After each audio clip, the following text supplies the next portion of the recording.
yang mempendetakan pendeta, dan ini dokumen saya rektor.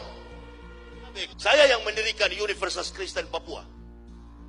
Itu dengan support dana dari Stuttgart, Jerman.